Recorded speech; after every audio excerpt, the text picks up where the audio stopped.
again, and welcome back to Voices of Santa Barbara. I'm your host, Mark McIntire, Santa Barbara City College Philosophy Department retiree after 23 years of spectacular service in 2018. Now, today, we're not going to talk about the June gloom that pervades here, even though this is Voices of Santa Barbara. We're not going to talk about the body count from the pandemic. Oh, no. And we're not going to talk about the collapse of the Santa Barbara city government by capitulation to the mob. No, nor the Seattle Soviet or any of the other attempts to overthrow the United States government by systemic communism. No. We're not going to talk about any of those materialistic things. We're going to talk about something that is sublimely transcendent. Mathematics. Yes. For the first time on Voices of Santa Barbara, we're actually going to be talking about theoretical mathematics, not the algebra that you studied in high school. Oh, no. We're going to talk about the underpinnings of theoretical mathematics. And I have in the Zoom room for Voices of Santa Barbara a very dear friend and colleague and longtime professor at Westmount College. He's actually Westmount College Professor Emeritus for Mathematics, and his name is Jonathan Leech. Dr. Leech, welcome to Voices of Santa Barbara. Thank you, Mark. Glad to be here. How was that for an introduction? Yes, excellent. Well, listen, we've known each other now, so many years. You taught at Westmount College for how many years? How many years? 30, yeah, for 30 years. 30 years, right. And I taught at City College for 23. So you've got me outranked on that one. Let's just run through very quickly for our audience here. Professor Leech is a resident now of Goleta, but he is retired as Professor of Mathematics Emeritus at Westmount College.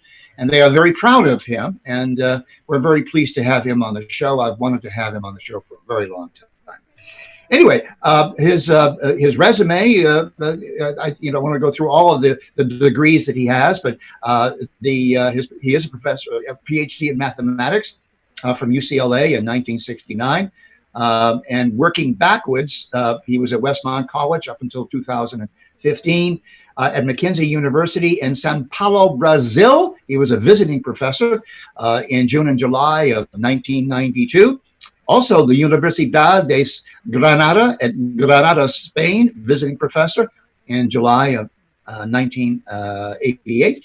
And at Case Western University, he spent a year there from 1982 to 1983. And then the University of Texas, which was his first assignment in mathematics, 1971 to 1977. So that was University of Tennessee. I'm sorry, what did I say? Texas? Yeah, Tennessee. They're both UT. They're both UT, but University of Tennessee. No, that was a mistake. My left contact lens slipped out for a nanosecond there. But their colors are the same, white and orange. I didn't know that. Yeah, oddly enough. Oh, oddly enough. Well, thank you. Thanks for that correction. In any case, what got you interested, Jonathan? What got you interested in mathematics? There's a wonderful story. You sent me a whole PDF file on your life as in mathematics, and I thought it was fascinating to read the very first entry, which was how you got stimulated and triggered to go into mathematics. So please share that with the audience. Well, actually, as a boy in grammar school and going towards high school, I really didn't like mathematics that much. I thought it was tedious. I thought it was rather boring. And if you asked me what I thought a mathematician did, I said, well, they sit around, multiplying 7-digit numbers in their head or something like that, Right. But what got me interested, when I was in junior high, this was the age of Sputnik and John Glenn orbiting the Earth. And so I got interested in rockets and rocketry. So I would read, this is back in the day when Wernher von Braun, was a household word. I guess no longer today. But Dr. Wernher von Braun, the German rocketeer. And so I started reading, books, popularized books about rockets. There's a guy named Willy Ley that talked about the journey to the moon and all about rockets, titles, something like that, not exactly that. And as I read these books about rockets, I started to realize that you needed to understand rockets, you needed to look at equations that had things called variables. And I got the idea you need to be able to do algebra at least. So that when I got into high school, made me really serious about properly learning algebra. And my first year in algebra, I really enjoyed it so much. So I was at Bradford High School, by the way, in Hawaii at this time, so much that I decided to take second year algebra in summer school, which of course put me a year ahead, at least in math, of everybody else. I did my geometry in my junior year. Then what's next? Yeah, excuse me. In my sophomore year, I did geometry. In my junior year, I would have done trigonometry and solid geometry, and that was sort of it. Typically back in the late '60s. And so what I started doing after that, I started teaching myself calculus and checking books out about math, and really started getting into math. Interesting. So it was the notion of variables that actually triggered you mentally and academically into following the course of mathematics, even self-teaching yourself calculus. Really? Right. It's just the fact you needed to deal with the stuff you wanted to study rockets. Now, of course, in the process of getting into math, my interest in rockets sort of started to wane, and I started to move more towards mathematics. That's sort of what got me in there. Interesting. That's very, very interesting. So, did you actually encounter any experience where you had a professor who realized that you had a skill and an ability and a temperament, by the way, to pursue theoretical mathematics? Well, I think when I got into the university, the very fact that I taught myself calculus, so they gave me credit for the first semester. I did take second semester, and by the time I was through with my sophomore or second year, I had completed most of because of this fact, I completed most of the normal undergraduate curriculum, like advanced calculus and so-called modern algebra, things like that.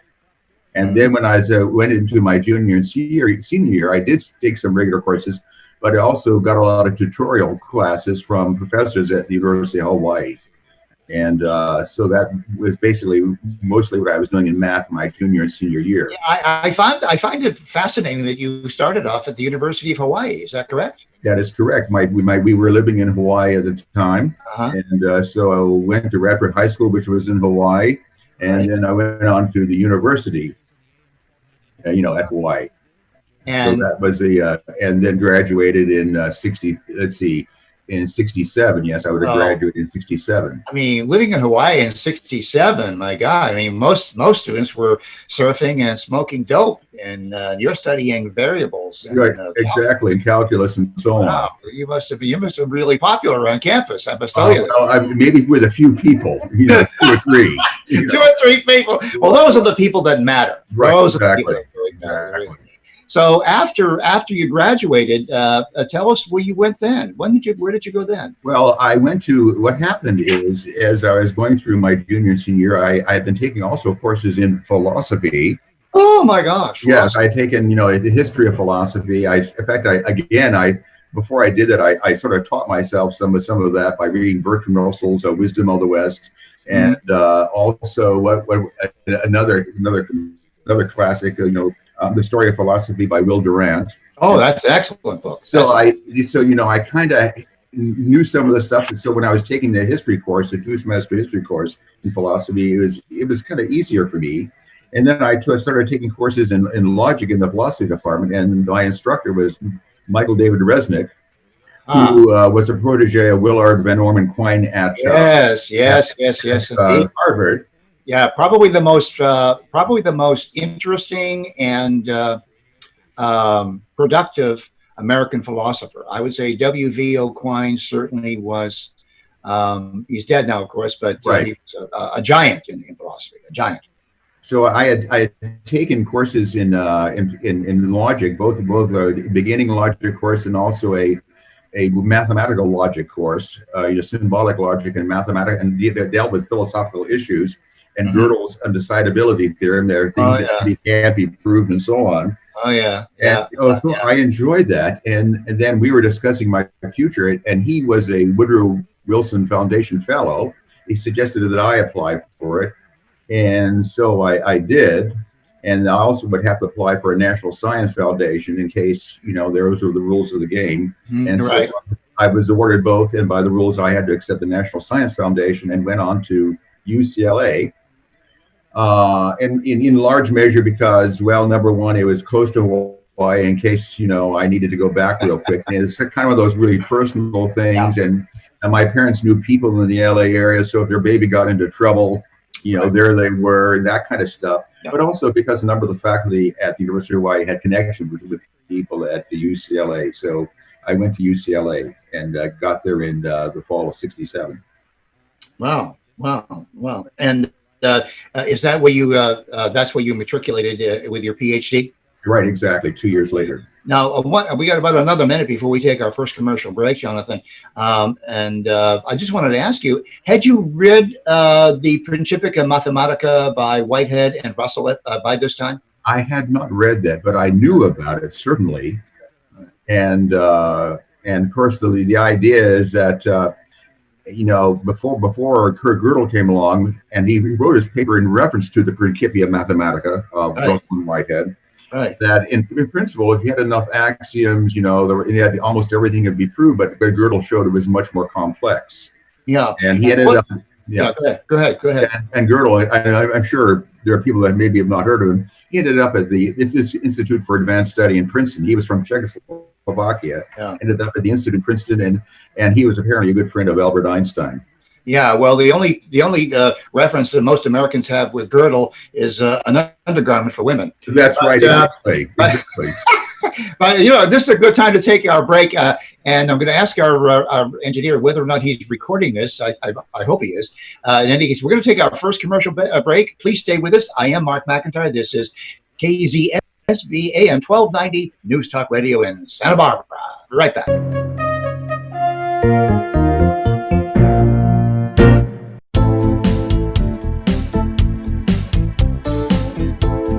And welcome back. I am Mark McIntire on Voices of Santa Barbara. Welcome. And look, outside the window, I can see that the June gloom fog is lifting.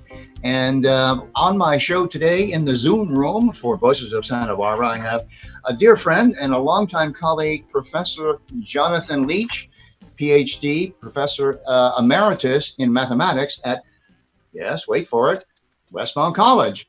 Professor Leech is a renowned authority on several very complicated and interesting, fascinating theoretical developments in higher mathematics.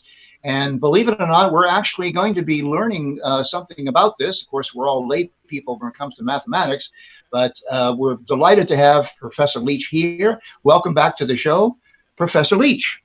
Thank you, Mark. Well, we left off before the break. We left off with a discussion about. We went through your PhD at UCLA. We went through your Wilson Fellowship, and all of that.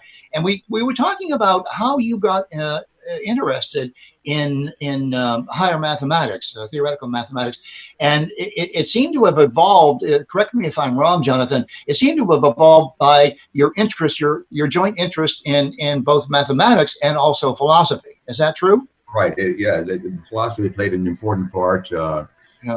Early, of course, rockets, and space travel got me into it. And of course, the engineers needed to work with equations and variables and calculus. That got me in there, and then I sort of stayed with math. Right. And there was the philosophical side. Bertrand Russell was a good mathematician and a philosopher. Yeah. And I've always found philosophy. Was Plato ever an influence on you? I mean, Plato wrote that he believed that mathematics expressed through music was a higher revelation than philosophy. I could buy into that.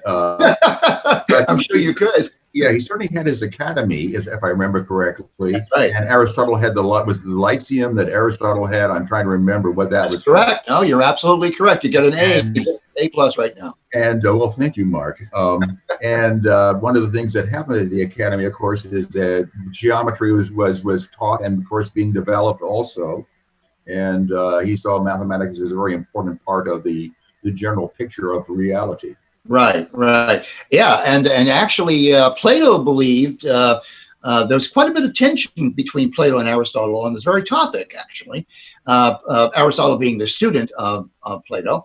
And Plato actually believed that the universe was number, that reality is number for the very reason that it is immutable. It cannot change. A number cannot change. You can assign variables to it. You can assign assign values to it, but you cannot change the concept, the idea of zero, for instance, or the idea of the notion of one. Right. He believed that this immutability of mathematics, especially expressed through music, provided us with an overall metaphysics through which we can explain reality. Right. Right. Remember that scene in Amadeus when Mozart was walking up to the stage after Mozart had written this beautiful opera for the emperor. And the emperor was delighted with it. He was absolutely delighted. Oh, Mozart, this is wonderful, wonderful. This is great. And some of the Italian court musicians standing in back of the emperor said, well, not really. There was something. And so the emperor tried to, ameliorate those people. And he said, well, maybe there were just a few things wrong with it, Mozart.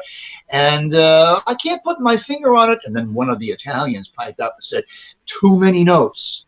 Oh. Too many notes. And the emperor says, that's it, Mozart. Too many notes. Just cut a few and your opera will be perfect. So you know what Mozart says, being a strict Platonist? He says, Majesty, which notes did you have in mind? Because if I take one note out of this opera, it will fall to pieces. So even in popular cinema, mathematics intrudes and gives us a lesson about theoretical mathematics. Right, yes. What relationship do you see between the fundamental principles of logic? You did study logic, so you obviously studied the principle of identity, excluded middle, and non-contradiction.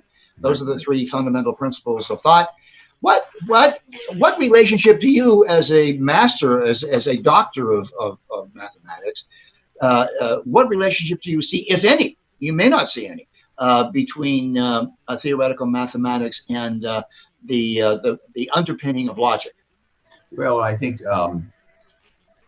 logic is how you actually end up and arrange your thoughts in some understandable way that people can actually see what's happening. It's logic that gives you the structure, the underlying structure, and the direction of your arguments and what you are trying to, what the kind of knowledge you're trying to construct. And it also, usually and typically in mathematics, there are certain principles that you accept. You have to have axioms of some sort, some starting assumptions, but then you proceed from them using the rules of logic in some orderly fashion. And so in your view, logic are the guardrails of mathematics.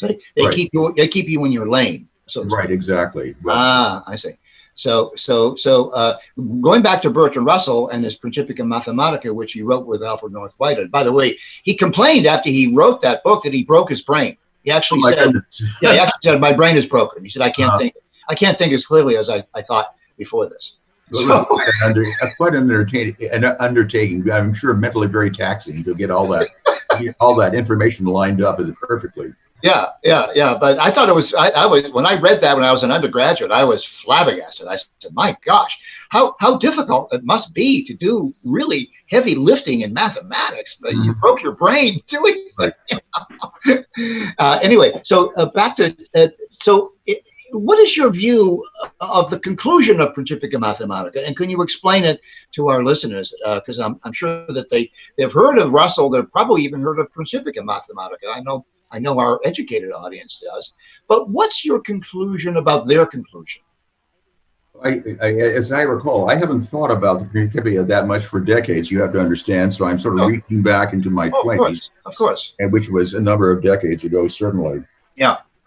In some sense, Russell was trying to construct mathematics out of pure logic. I mean, that was sort of the idea. You could see that it actually is constructed out of pure logic. Yeah.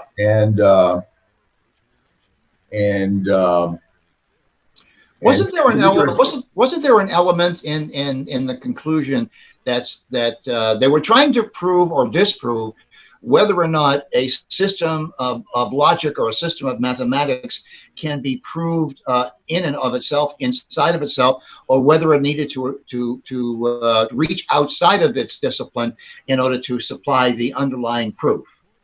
That's how I was presented with Principia Mathematica. In other words, the debate was: can a system justify itself within itself, or must a system of propositions reach outside of its discipline in order to find a justification for it? Well, that's an interesting. To me, it's sort of a conundrum, but that's where Kurt Gödel comes in. He was able to show that you can actually ask reasonable questions about, let's say, the numbers, the way ordinary arithmetic works, and you can come up with a statement that actually cannot be proven or disproven. So therefore, what Russell and Whitehead were assuming, it certainly their understanding of the numbers was not all powerful. And okay, so you have this undecidable proposition. You could maybe add it as an axiom or add its negation as an axiom, and guess what happens? Pops another undecidable proposition. That's what Kurt Gödel's ground breaking, if I can pronounce it, work back, I think, in the late 20s or early 30s of the last century. And one of the reasons why he ended up at the Institute for Advanced Study talking to Albert Einstein in his later life. But, so this really appealed to you, all this theoretical speculation about the provability of theorems and propositions and systems of mathematics. Wow. Well, you know what? We're coming up on our next break. I mean, I can't believe how fast these things go, these segments go, Jonathan, but we're going to take another break. And after that, we're going to come back and we're going to dive into your specialty. Actually, Professor Jonathan Leech has created his own theories in mathematics, being a true doctor of philosophy in mathematics, unlike some of the phony philosophy degrees that are awarded by PhDs. He actually has contributed to the advance of a discipline, which is required. If you receive a PhD in any discipline, you're supposed to advance that discipline. And when we get back, we're going to discover that Dr. Jonathan Leech, we're very lucky, he has actually contributed to the development of. And welcome back to Voices of Santa Barbara, right here on KZSB. I am Mark McIntire, one of your hosts for this wonderful show. Just want to take a moment to thank Wendy McCaw and our station manager. What's his name again? Oh, yeah, Les Carroll. All right. And our trusty engineer who's recording this in the Zoom room, Mr. Richard Dugan. Mr. Dugan, I call him Dr. Dugan. He's the doctor of sound, okay? He makes us sound pretty good. Well, at least he'll make Jonathan sound good. He won't make Anyway, this segment here is our third segment, Jonathan. We only have two more left, but this third segment, I wanted to dive into your contributions, as we promised our listeners before the break, your contributions to mathematics. And I'm going to introduce a phrase that is just going to frighten the heck out of a lot of people. I hope you're not driving on the highway when you're hearing this, but Dr. Leech is an expert in something called skew lattices. Okay, hope that didn't cause a crash anywhere on the 101, you know. Dr. Leech, can you begin by telling us what a skew lattice is? Well, it's something that you don't find in your first year or two. Well, first of all, it's a generalization of something called a lattice, and typically you don't encounter that for your first year or two in college mathematics or university mathematics. A lattice itself is something that describes the way things are in some way arranged in some kind of a geometric picture. You get lattices of things, and lattice is also a word you use in ordinary discourse, you know, a window lattice or what have you. Right. You know, it's a word. And in mathematics, we take a lot of common terms like group or field or lattice and use them for very, you know, particular mathematical concepts. So there was a concept of a lattice, and it's a tendency to logic, and it's a way in which to logically see things, how they are arranged in connection with each other. I mean, let me just say that right now. And so there's a lattice, and lattices are typically what in algebraists say are commutative. You have what you take two things. What's the biggest thing that is contained in both? What's the smallest thing in which both are contained? That's the arrangement, and that process is commutative. And what's happened back in the late 40s? That's 1940. The late 40s. There was a mathematical physicist named Pascal Jordan, who before the war had worked with people like Oh dear. Okay. John von Neumann, who ended up at the Institute for Advanced Study. Eugene Wigner. Eugene Wigner. Yeah. Von Neumann. Yeah, von Neumann. Yeah, von Neumann and Wigner, people like that. Some of the really sharp minds. You know, Max Born, really sharp minds in quantum mechanics. Mm-hmm. And what happens in quantum mechanics, the notion of non-commutativity, which is, again, I realize a term, comes up, and he tried to start thinking about non-commutative versions of lattices. And again, it's kind of weird, it's strange, it's, you know, pushing the boundaries to do that. And he spent, after the war, a lot of time thinking about that and looking at various ways that you might get this object called a non-commutative lattice. And then there. So how does the term skew relate to that great explanation? Thank you for that explanation about lattices in mathematics. So the common understanding, ordinary language understanding of skew means that it's somehow off kilter, somehow, you know, not quite. Right, exactly. Well, it's again, you see, mathematicians like to take common terms and use them in their own way. So that's how skew it starts off. Here's something else that mathematicians talk about. They talk about a field of numbers, like the rational numbers. When you add and multiply rational numbers or integers, what happens? Doesn't matter what's the first, what's the second. 3 plus 5 is 5 plus 3. 3 times 5 is 5 times 3, and that's what we call commutativity. What happens if, well, so therefore 3 times 5, it's not true that 3 times 5 is not 5 times 3. But there are structures where you can multiply, but it depends which is first and which is second. And so there's an idea called skew fields, which are collections of these non-standard numbers where it really matters when you multiply what's first and what's second. So that's how skew got into the terminology. And when I want to talk about these variations of lattice where it really depends on what's first and second, I use the term skew. And so it's just how words are used, you know, in the mathematical. You know, Jonathan, you and I have had many cups of coffee at CBTL and other places, and you've tried to explain it to me, but I'm so dunce that this is the first time I actually think I'm beginning to understand skew lattices. I think I don't know. I'm not. You know, don't give me an examination because I'll flunk. I'll have to do some more research on this. But how did this skew lattices research and development that you undertook, how did that lead to another thing that, and I'm going to have to, I think it's called cohomology. Cohomology.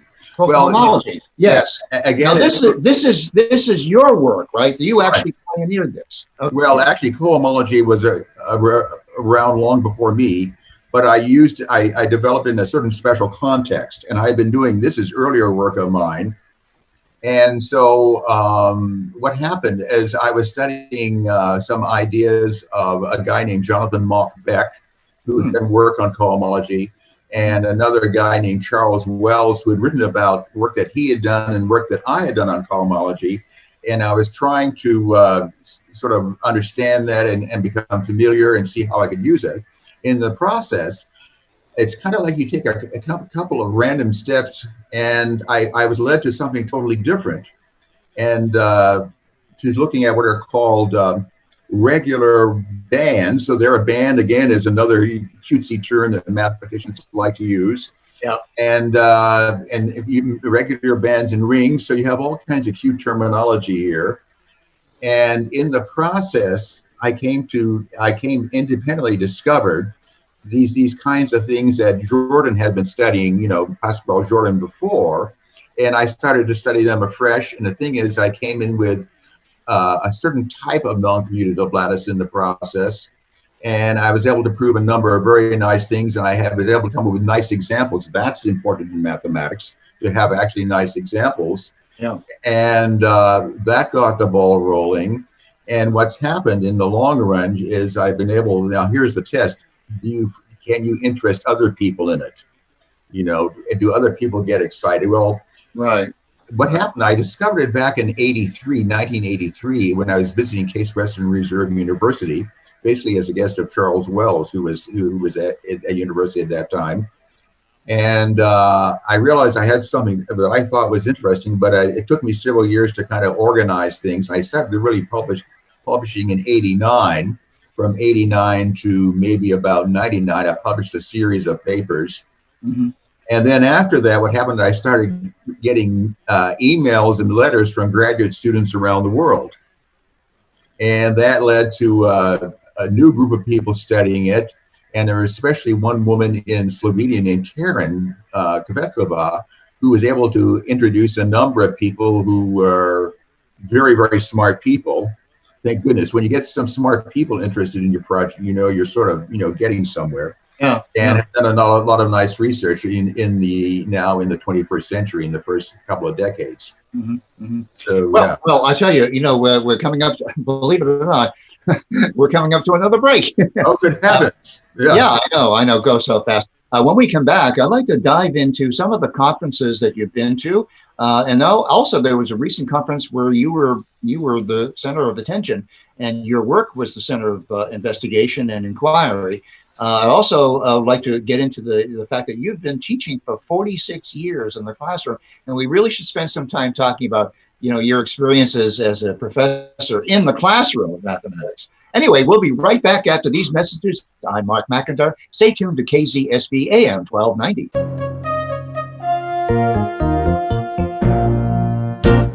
Higher mathematics. I am Mark McIntire. We'll be right back after these messages. Stay with us.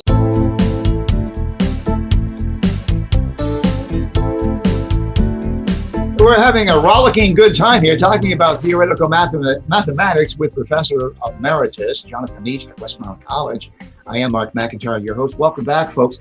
My text, my phone is lighting up here, but people are just fascinated to learn all these higher mathematical terms. One former student texted me. There's another one coming in. One student texted me. He says, "Oh, so that's what I missed in studying mathematics in college." Yeah, I guess you did miss it. Anyway, speaking of college, let's talk about some of the conferences that have been held examining your work and exploring your work and having you present at those things. There was one recently, wasn't there not? There was actually featured on your work. John? Right. Yeah. In 2018, in May, there was a conference. They often call it a workshop, which means that people are supposed to be busy thinking while they're there, something like that. But a workshop in Slovenia, in Portorož, which is a seaside resort town on the Adriatic. Yeah. And there was a conference called Noncommutative Structures 2018. Noncommutative Structures 2018. I bet it was a packed house. It was that would really bring them in. That's a great title. Well, if the room is small enough, it will be a packed house. Go ahead. What was how was the conference? Was it a success? I thought it was. Yeah. All with one exception, all of my co-authors were there. Oh, and so that was very nice. Tell us about your co-authors. Who are they? Well, gee whiz. Here are some that there's a woman, I should say, by now. She's had her PhD for about 15 years, I think, by now. Oh, yeah. Named Karen Kvetkova. And you mentioned her, I mentioned her. Yeah, she teaches at the University of Ljubljana. Ljubljana is the capital of Slovenia, and she teaches there. And she's a person that has actually gotten a lot of people who are established mathematicians, interested in projects in skew lattices. And but I first actually met her in 2005 when there was this conference at Lake Bled, which is this absolutely gorgeous lake in northern Slovenia, and the Alps are on the other side of the lake, and you have these vintage old school castles there, and very picturesque. I met her in a conference on linear algebra and operator theory where I'd come to give a talk, but I had been communicating with her as she was working on her PhD. Mm-hmm. And so I was invited to go there, and while I was there, of course, they put me up, and me and my wife, eat for free, at the conference meals and so on and so forth. That kind of. But it was actually a first meeting, and with her and her advisor and a number of other people that I had known. So that was one conference at Lake Bled in 2005. Earlier, I had gone. One of the things I like to do is Westmont College would give you a certain support fund to maybe get journals or to go to meetings, and I would let them mount up for 2 or 3 years and use that for international travel, Oh, that's a good international idea. conferences. Yeah. Because most of the people that I'm involved with are actually overseas, Right. and mostly in Europe, although some are also in Australia. Mm-hmm. And anyhow, so I would have gone there earlier. I had been at this 3-year summer session in Oxford University at Templeton, uh, you know, seminar in Oxford. And in 2000, after that was over, I actually flew out of London, out of Heathrow, into Sofia, Bulgaria, and then went to an international conference on that involved applications of mathematics and computer science, and gave a talk.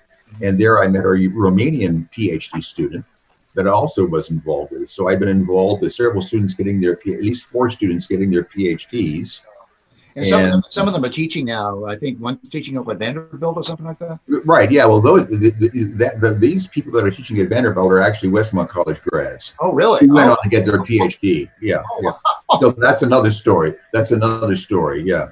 Yeah. Well, you certainly have added to the luster and the prestige of Westmont College in your work. Not only are you famous in Slovenia, but you're also quite famous here in Santa Barbara.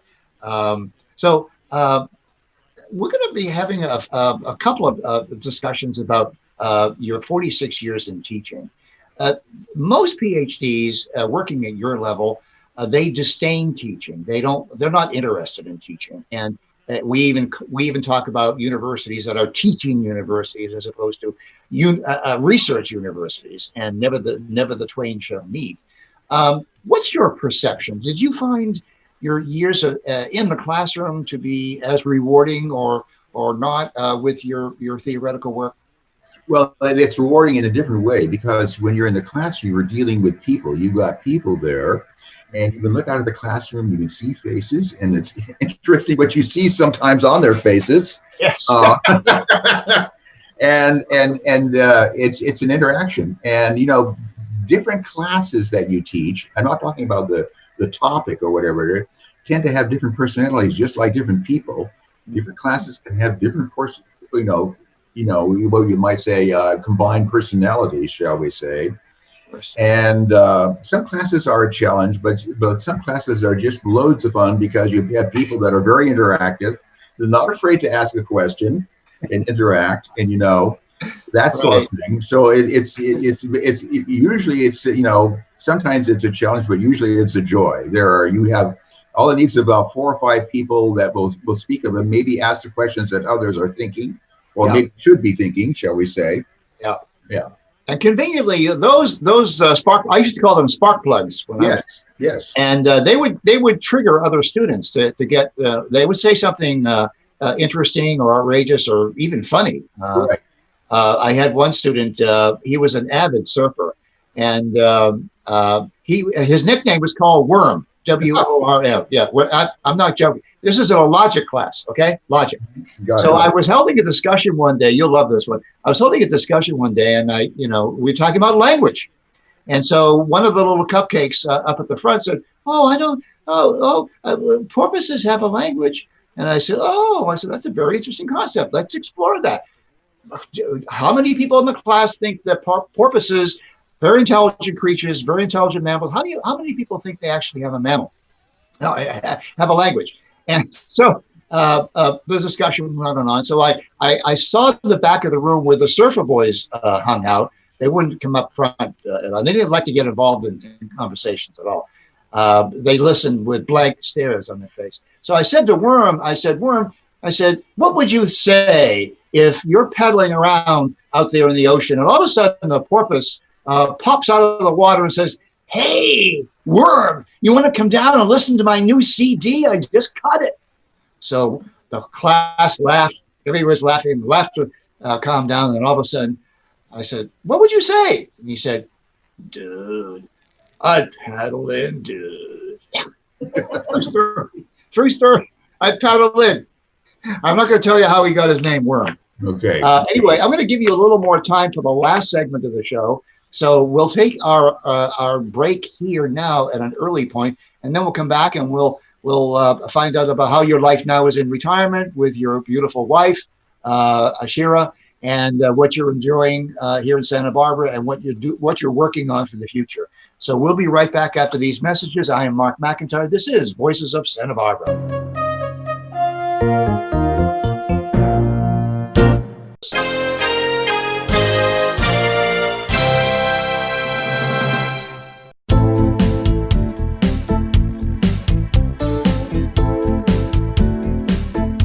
Having a great time here with Professor Jonathan Leech. He's Professor Emeritus in Mathematics from Westmont College.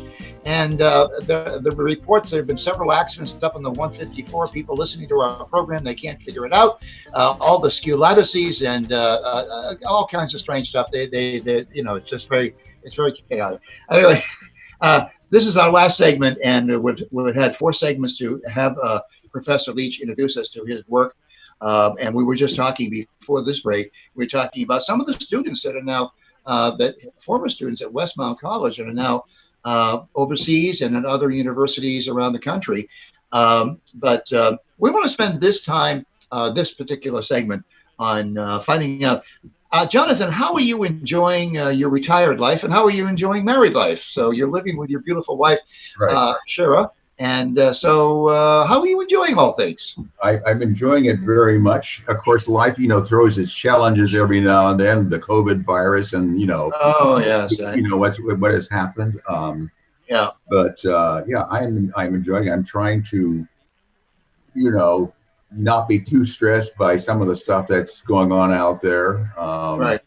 And I don't want to have a heart attack and exit too early, if you know what I mean. I know what you mean. But I'm enjoying. How about some of the students that do you still see some of your students that are here in Santa Barbara from Westmont? Well, and not that not that much, because everybody is now in the last few months it's different. Everybody is so busy.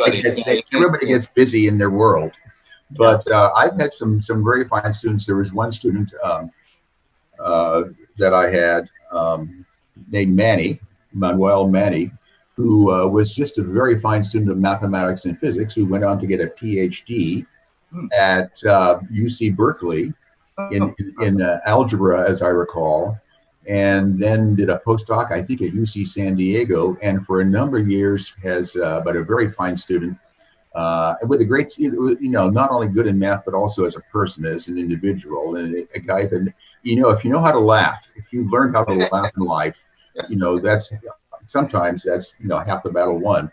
But anyhow, I was taught at Bowdoin College in Maine, which is a very, very fine liberal arts college. But very recently, and I'm glad to hear this, and when you hear this about your students, it just makes you so happy. He was asked by UC Irvine to apply for an open position, and he did, and he's going to be going to UC Irvine in the fall here, and maybe zooming away, I'm not sure, but anyhow, he'll be at UC Irvine. And I know his parents are very happy. I think they live in somewhere in the Riverside area, so they'll be happy to have him at least within driving distance, as opposed to having to go all the way to Maine. But a very fine individual. Another great individual was a guy named Jesse, who also is really big in theater. He did a lot of stuff in theater, but also was a math major. And he has been teaching at Vanderbilt University. He went to UCLA, by the way, for his PhD, like I did. And I can't remember where he did his postdoc, but he's been teaching at Vanderbilt for any number of years. I think his postdoc maybe in Paris. But anyhow, he's been at Vanderbilt. Yeah, in Paris, Right. Well, congratulations to all your students who have succeeded in life, and congratulations to you for mentoring them and staying in touch with them, reconnecting with them, as it were. We got about less than 2 minutes on the show, but can you briefly describe what the future? Are you going to be continuing to write and go to conferences and do all that sort of thing? What's up professionally for you? Let me say real quick, there are also some fine students who are teaching high school here in Santa Barbara. Oh, wow. Like there's a lovely lady named Jen who's at Dos Pueblos, a guy named Ryan who teaches at Santa Barbara High.